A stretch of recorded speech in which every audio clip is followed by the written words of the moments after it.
તરુડીને રળિયામણી રે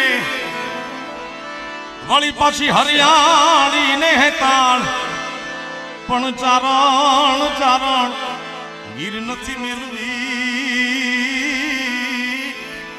એ તરફ હુડાને પાસાવા એવી આ ગીરની ધરતીનો ચારણ નામ એનું રાજો ચારણ.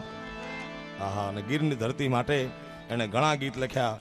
અમારા મુરબ્બીની ફરમાઈશ એટલે અને મને ખૂબ ગમતું ગીત લોક ગાયક ગુજરાતમાં અમારી દીકરી કિરણ ગઢવીએ ગાયું હતું. આ સાહેબો રે ગોવાળિયો રે મારો એ મારો મીઠડો રે ગોવાળિયો, સાહેબો રે ગોવાળિયો મારો મીઠડો રે ગોવાળિયો, હું ગોવાલણ ગીરની